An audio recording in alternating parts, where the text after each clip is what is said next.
চক্রান্ত করছে, ষড়যন্ত্র করছে, তাদের একটা আমরা আস্ফালন দেখতে পাচ্ছি।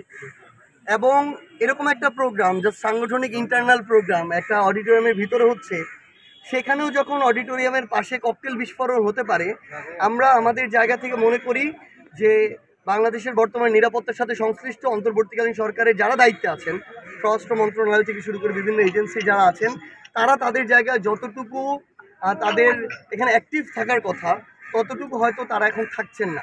কারণ তাদের কাছে এই তথ্যগুলো আমরা প্রত্যাশা করি এবং মনে করি যে এখনই যদি তারা এতটা আস্ফালন করতে পারে, তাহলে নির্বাচনকে সামনে রেখে তারা একটা অস্থিতিশীল পরিবেশ তৈরি করার চেষ্টা করবে।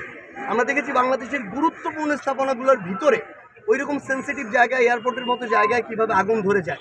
আমরা এটাকে কখনো মনে করি না এটা স্বাভাবিক প্রক্রিয়া, এটা অবশ্যই একটা চক্রান্ত বা ষড়যন্ত্রের অংশ।